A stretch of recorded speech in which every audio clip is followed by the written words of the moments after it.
Nah, di RPS tadi kita melihat bahwa di CPMK 2 kita akan membahas tentang fungsi daripada tegangan regangan dan juga ada modulus elastisitas di sana.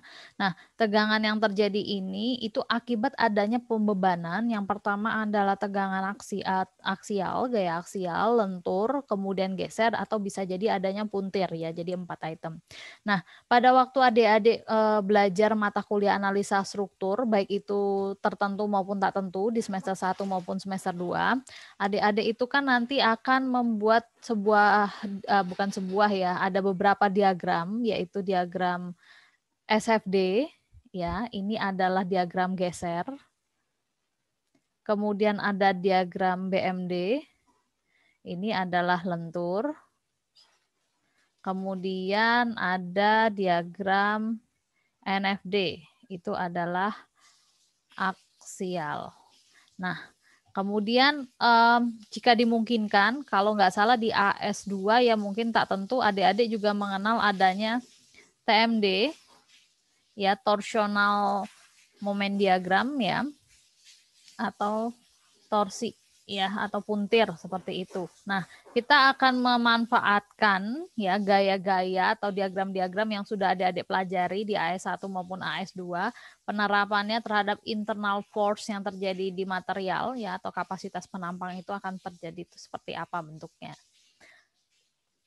Nah, ini yang paling sederhana dulu ya. Kita mulai dari pengujian desak beton. Ini ada di praktikum BKT ya, teknologi bahan konstruksi di semester kedua ya, meskipun secara visual kemarin praktikumnya ya paling tidak nanti adik-adik bisa mereview kembali ya, mungkin ada share video atau apa atau bisa sambil cari di YouTube.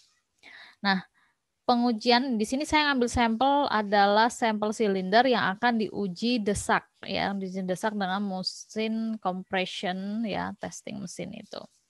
Nah, pada saat mesin itu dihidupkan, maka mesin itu akan memberikan beban ya sebesar P. Ya, sebenarnya bukan point load yang diberikan, tapi ada beban merata yang tersebar yang akan disebarkan di seluruh permukaan si silinder. Ya, jadi kalau diperhatikan itu di alat tersebut tuh ada bagian yang warna hitam yang akan terus turun. Nah, itu sebenarnya dia memberikan beban secara merata ya ke seluruh permukaan si silinder. Nah, tegangan itu adalah fungsi daripada beban persatuan luas ya, dari beban persatuan luas. Semakin besar beban yang akan kita berikan, maka semakin besar tegangan yang akan terjadi. Namun, material itu pasti memiliki fase lelah ya, ada titik di mana kemampuannya itu batasnya cuma sampai sekian gitu ya. Nah, seperti contohnya ini ya, adik-adik waktu praktikum pengujian desak beton membuat grafik hubungan tegangan regangan desak beton ya, kurvanya bentuknya seperti ini, sumbu Y-nya ada tegangan ya, sumbu X-nya ada fungsi regangan ya, delta L per L. Nah, ini misalkan ini contoh kurvanya ya. P-nya kita tambahin terus, P terus tambahin, maka tegangannya pun akan meningkat.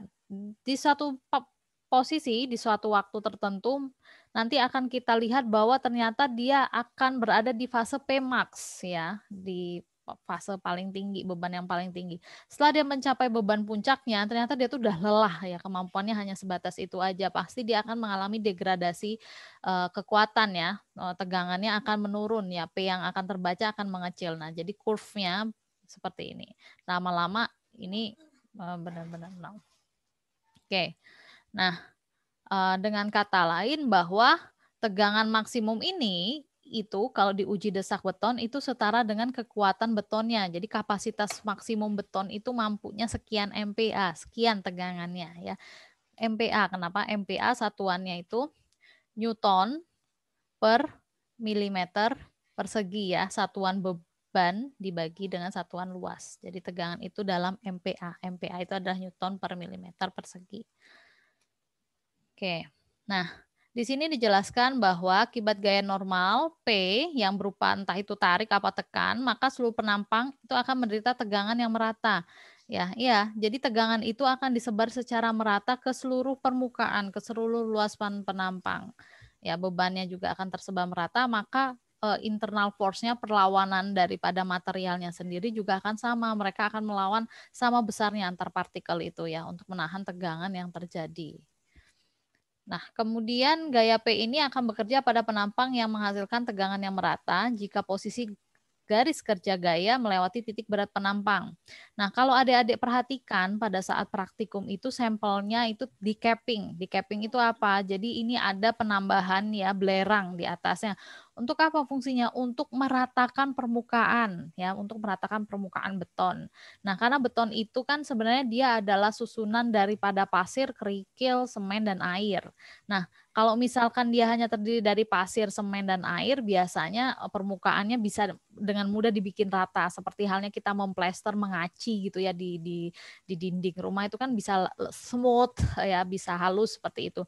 Tapi kalau ada kerikil, karena kerikil ini kan dimensinya besar, terus kan ada gradasinya, ada ukuran tertentu, maka mungkin saja ada bagian yang agak sedikit menonjol. Nah, apabila apabila permukaan yang akan diuji ini tidak rata, ya artinya kena batuan yang menonjol tadi, maka beban itu tidak akan didistribusi secara merata. Ada bagian tertentu yang menerima beban berlebih, sedangkan bagian yang lain itu nggak akan terkena sama sekali. Nah, padahal prinsipnya tegangan itu adalah gaya persatuan luas. Semua gaya itu harus diterima oleh semua penampang, seluas penampang. Oleh sebab itu kita melakukan capping ya, capping atau perataan ya permukaan itu dengan menggunakan belerang. Oke. Nah, sampai sini ada pertanyaan? Kita lanjut. Oke, nah ini kita akan mempelajari tegangan yang paling sederhana dulu, yaitu aksial atau gaya normal atau NFD yang adik-adik dapatkan dari hasil perhitungan analisa struktur ya. Nah, gaya NFD itu hanya berupa gaya tekan atau gaya tarik saja. Jadi sesederhana itu untuk NFD ya. Nah, jika pada suatu batang ini bekerja gaya normal, ya, maka pada seluruh permukaan penampang batang akan timbul tegangan normal juga sebesar P per A, ya. Jadi beban yang diberikan itu juga akan tercover oleh seluasan penampang yang akan ada, ya, yang terjadi, ya. Dia diasumsikan itu bekerja di titik berat penampang P-nya itu, maka akan terjadi ini bahwa seluasan penampang ini sebesar ini dia akan tertarik juga partikel-partikelnya ya. Jadi struktur di dalamnya.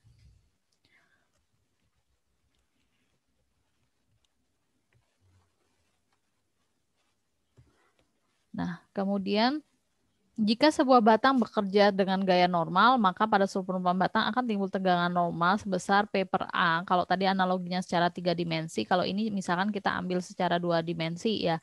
Kalau tadi gayanya tadi tarik, maka dia batang ini ya, yang merah ini tanda panahnya dia akan tertarik, akan tambah memanjang, itu akan memanjang batangnya.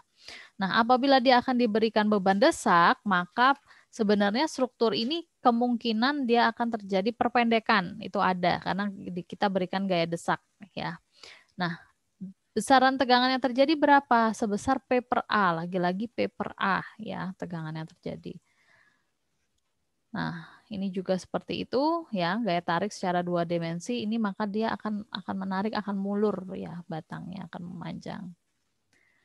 Nah, kalau penampangnya bentuknya T bagaimana? Kalau penampangnya bentuk T, ini juga sama ya, akan terjadi tegangan yang sama sebesar P per A dari tiap segmental penampang yang ada. Jadi ini ada 2 segmen ya, ada bentuk balok tidur, ada bentuk balok berdirinya, seperti itu. Nah, tapi kalau dari tampak samping ya, kalau ini kan secara 3 dimensi, tadi 3 dimensi, dia akan mengcover, kalau ini luasannya ke samping, kalau ini berdiri gitu, tegak seperti itu. Itu kalau secara 3 dimensi yang terlihat.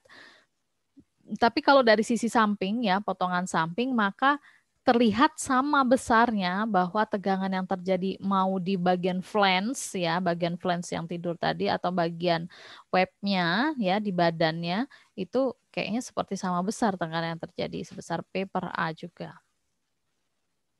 Nah, berarti dari uraian tadi bagaimanapun bentuk penampang batang, ya mau dia bentuknya persegi, mau dia bentuknya T seperti yang tadi, jika luasannya A ya dan menderita gaya normal sebesar P dan dia bekerja di titik berat penampang, maka akan selalu menghasilkan tegangan yang sama, yaitu P per A ya prinsip tegangannya.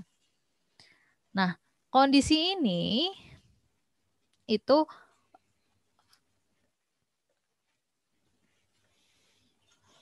Nah, kondisi ini akan benar jika selama gaya normal bekerja pada elemen penampang itu bekerja sebesar luasan A. Tegangan yang terjadi tidak menyebabkan efek samping, yaitu terjadinya perubahan bentuk pada penampang.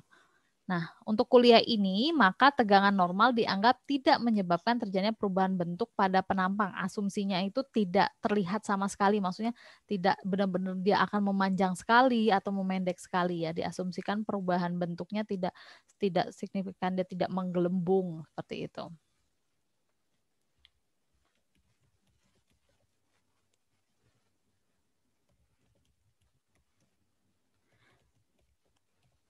Nah, sekarang misalkan adik-adik perhatikan di sini ada 3 buah batang ya. Ada 3 buah batang. Ini batang pertama, ini batang kedua, ini batang ketiga. Batang ini sama-sama memiliki dimensi 20 kali 20 ya. 20 kali 20. Kemudian yang membedakannya adalah ketinggian daripada kolomnya. Yang satu itu kok 60 tingginya, yang kedua itu 100, yang ketiga itu 200 ya.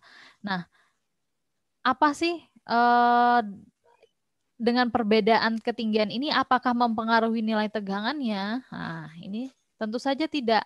Karena fungsi daripada tegangan sendiri adalah P per A ya. Karena penampangnya sama, maka tegangan yang terjadi di sepanjang batang itu, maka dia akan menghasilkan nilai yang sama, yaitu sebesar 0,25 kilonewton per sentimeter persegi. Ya, karena P yang bekerja pun sama, P-nya sama-sama diberikan 100 kilonewton.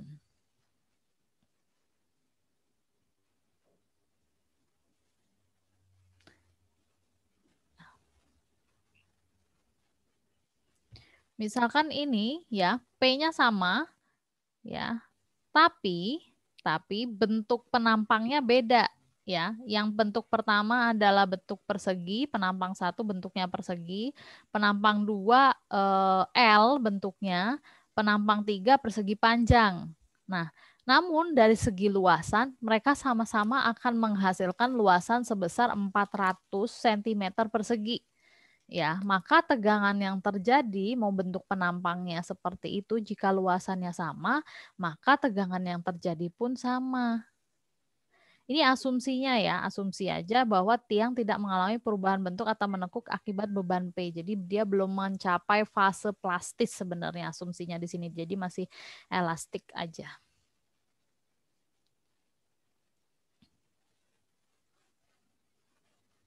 Oke, nah sekarang kalau kita perhatikan di sini ada pondasi ya.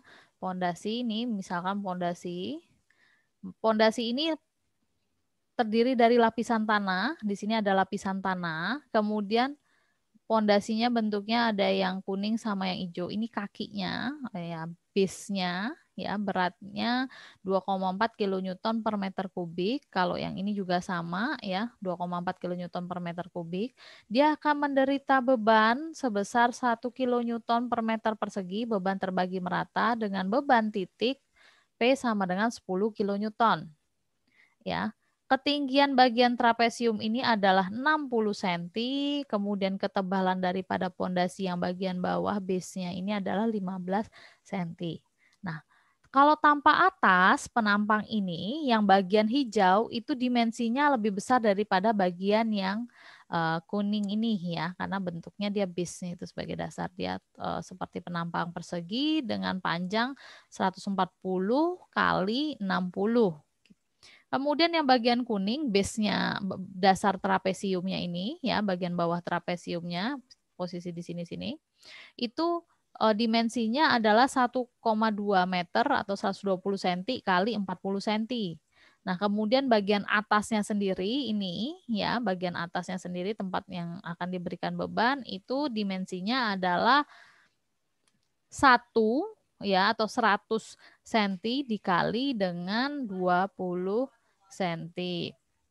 Nah, posisi bebannya seperti apa? Posisi beban terbagi merata itu di sini terbagi secara merata ya. Ini Q-nya dibagi secara merata.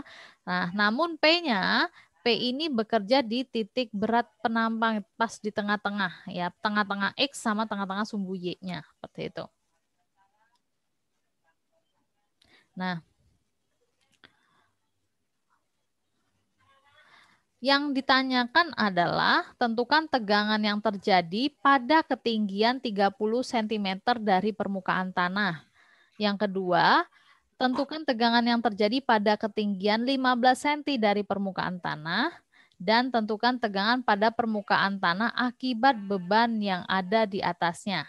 Jadi pertanyaan yang pertama itu tegangan yang terjadi pada ketinggian 30 cm dari permukaan tanah. Itu jatuhnya di mana? Ya. Nah, berarti kira-kira di sini dari permukaan tanah ya 30 cm ya. Seperti apa? Kemudian 15 cm itu berarti posisinya pas seperti di sini.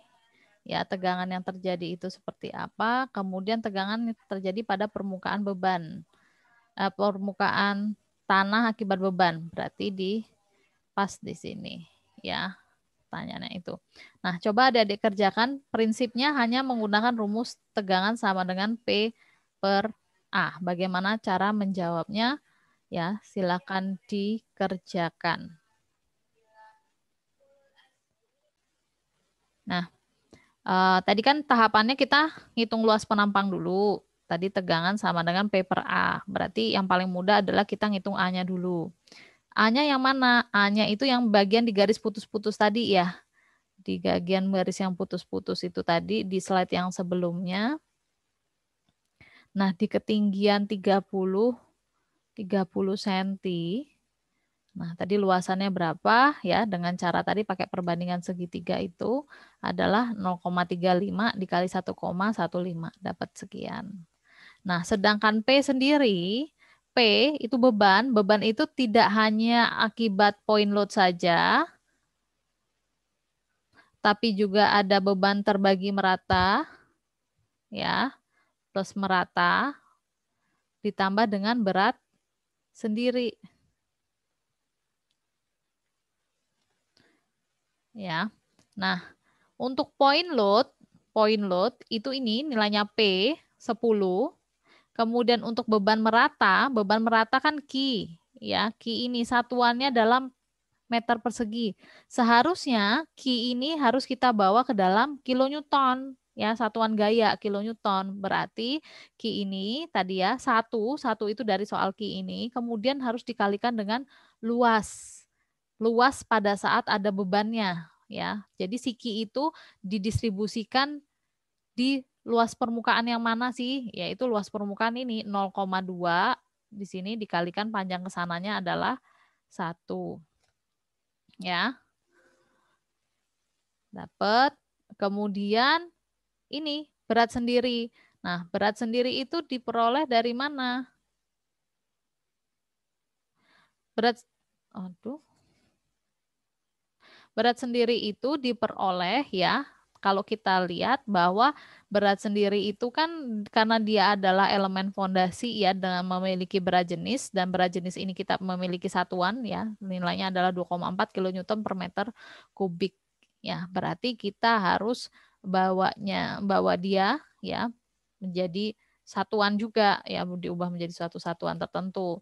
Nah, di sini ya, karena bentuknya trapesium, kalau dulu zaman, kalau masih SMA dulu, adik-adik kalau ingat ya, berarti mau carinya itu adalah setengah kali tingginya, ya, tinggi trapesiumnya ini berapa, dikalikan dengan ini, lebar A, ditambah dengan lebar B-nya berapa.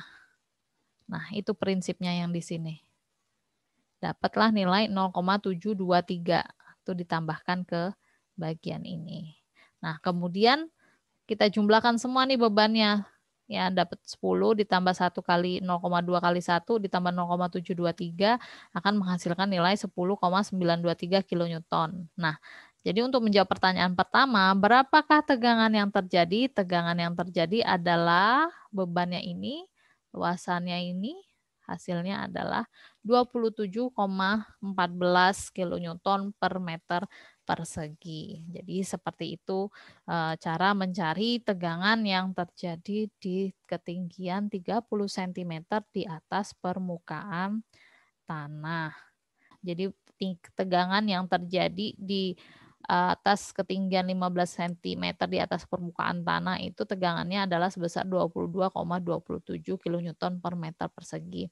Kalau tadi di atas 30 cm tegangannya adalah 27,13. Nah, sekarang kalau di permukaan tanah ini tegangannya mengecil ya, mengecil sebesar 13,0857.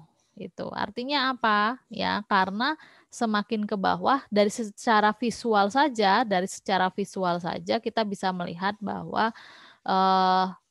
tanah ini akan menderita tegangan yang jauh lebih kecil dibandingkan yang di atasnya karena semakin ke bawah itu penampangnya semakin besar ya. Kalau kita lihat di sini kalau pada saat di 0 itu A-nya ya pembaginya ya selebaran penampang yang bagian bawah ya cukup luas, kemudian pembaginya sehingga akan menghasilkan nilai pembagi yang jauh juga lebih besar seperti itu. Jadi kalau prinsip perkuatan tanah ya, prinsip perkuatan tanah itu jangan sampai setelah kita perkuat justru tanah itu akan semakin rusak, ambles dan sebagainya. Enggak, kalau bisa kita meminimalisir tegangan yang terjadi di tanah. Tanah itu kalau bisa sekecil mungkin menerima beban. Seperti itu. Jadi biar ditahan oleh struktur yang di atasnya. Nah, sekarang kita beralih ke sini. Nah, ini kita review sejenak tentang materi. Ini AS tertentu apa tak tentu? Ya, kalau dari prinsip reaksi yang terjadi, adik-adik yang ingat kalau di sini ada 2, kalau di sini 1. Berarti ini statis tertentu apa tak tentu? Halo? Berarti ini adalah statis tertentu. Ya, tertentu karena dia hanya mencari 3 buah reaksi di situ. Ya, jadi ini statis tertentu. Diagram yang pertama itu adalah diagram SFD. Oke. Ya, ini adalah diagram SFD. Yang kedua adalah diagram BMD. Dan yang terakhir adalah diagram NFD. Oke. Nah, tadi kan kalau bentuknya kolom ya, dari slide sebelumnya tadi bentuknya adalah kolom, penampang-penampang ini sebenarnya luasannya sama, akan menghasilkan luasan yang sama, sama-sama 400 cm persegi. Yang membedakannya adalah bentuknya aja. Yang pertama itu bentuknya persegi, yang kedua itu bentuknya L, penampang yang ketiga itu bentuknya persegi panjang. Nah, di sini ada pertanyaan, tentukan tegangan normal maksimum yang terjadi pada balok akibat gaya normal dengan menggunakan 3 bentuk penampang di atas. Ya, ada 3 bentuk penampang. Kalau tadi kolom ya, diasumsikan tidak mengalami tekuk, tegangan yang terjadi ya tetap sama, dengan Tau sama dengan P per A. Ya, A-nya sama semua, ya tegangannya sama. Nah, gimana kalau yang prinsip perhitungan balok seperti ini? Mari kita lihat. Nah, SFD terbesar itu terjadinya di mana? Ya, SFD terbesar itu terjadi pasti terjadi di tumpuan ya. Kalau adik amati. Nih ya 9,6. Nah, gaya geser terbesar itu terjadi di dekat tumpuan, tumpuan sendi. Kemudian di dekat tumpuan roll. Ini juga nilainya ya paling besar 7. Nah, berarti tumpuan itu berarti gaya geser itu terjadi paling besar itu di dekat tumpuan. Nah, bagaimana dengan bending momennya? Berkebalikan. Kalau di dekat tumbuhan, momen itu cenderung nol. Kalau untuk simple beam seperti ini, cenderung nol nih, nol nilainya. Di ujung sendi, di ujung roll juga nol. Nah, dia akan bernilai maksimum di mana? Dia akan bernilai maksimum di posisi SFD-nya yang nol. Ya, di mana posisi SFD-nya yang nol? Nah, ini kan titik perpotongan nih antara plus dan min. Nah, ini posisi SFD-nya nol. Ya, pertemuan antara plus dan min di SFD ini, maka disitulah posisi momen maksimum. Ya, jadi sedikit review waktu semester satunya dulu. Nah, kemudian ada NFD di sini. NFD itu ya terjadi akibat adanya gaya horizontal. Nah, gaya horizontal itu bisa terjadi akibat adanya beban miring di sini. Kalau ada beban miring biasanya ada gaya horizontal. Nah, kok nggak sampai B, Bu? Nggak sampai roll. Roll kan memang nggak bisa nahan gaya horizontal kan.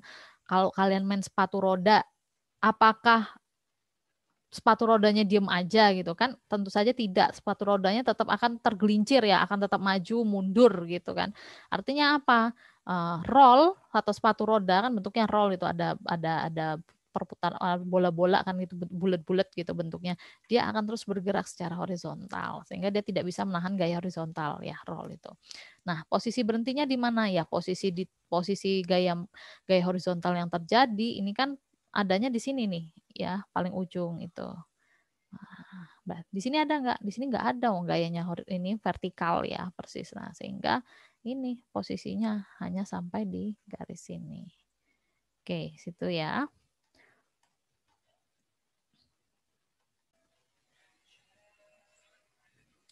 Oke, kita lanjut ya. Nah, sekarang kita mencoba untuk menghitung tegangan yang terjadi ya, tegangan yang terjadi tadi NFD-nya ini dari diagram NFD. Dia bernilai paling besar itu gaya tarik ya. Ini gaya desaknya hanya 0,172 sedangkan gaya tarik maksimumnya adalah sebesar 2,828 ya dari diagram NFD.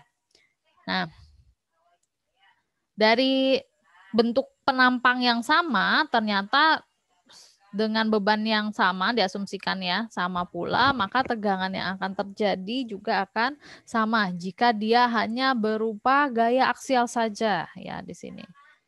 Oke. Oh, udah kebablas. Nah, ya diperhatikan. Jadi mau bentuknya kolom, mau bentuknya balok dengan bentuk penampangnya bentuknya segala rupa ini macam-macam ada 3 varian A1 2 3, tapi dia memiliki luas penampang yang sama, maka tegangan yang terjadi juga akan sama. Jika hanya mengalami gaya aksial saja ya ini ya, kita batasi sampai gaya aksial saja karena nanti di CPMK berikutnya kita akan membahas kombinasi pembebanan. Ya, nanti ada gaya aksial dengan gaya lentur, gaya aksial dengan gaya geser atau lentur dengan geser, maka dengan bentuk luasan penampang yang sama itu belum tentu akan menghasilkan tegangan yang sama nanti ya. Nanti kita akan mempelajarinya. Oke, sampai sini ada pertanyaan? Yang saya lanjutkan di defleksi. Nah, defleksi itu apa? Jadi defleksi itu adalah fungsi daripada gaya dan deformasi ya, maksudnya pada saat kita memberikan sebuah gaya, entah itu gaya tarik ataupun gaya tekan, maka penampang tersebut sebenarnya dia akan mengalami perubahan, entah itu memanjang, entah itu memendek ya. Jadi kita mau mengecek berapa sih perpendekannya, berapa sih perpanjangannya akibat gaya aksial. Nah, hukum Hooke menyatakan bahwa modulus elastisitas itu ya, ini hukum Hooke. Hukum Hooke menyatakan bahwa modulus sama dengan tegangan dibagi dengan regangan. Tegangan adalah fungsi daripada P per A, sedangkan regangan adalah fungsi daripada delta L per L. Ya. Dengan kata lain, ya, kita bisa mencari deformasi yang terjadi ya, berapa besar deformasinya, selisihnya, berapa sih perpanjangan perpendekannya, itu didapatkan dari fungsi L dikali P ya dibagi E dikalikan dengan A. Ya, ini fungsinya. Nah, di sini misalkan ada kasus ya sebuah struktur yang memiliki batang yang berbeda, ada 2 batang, ini batang pertama, yang ini batang kedua.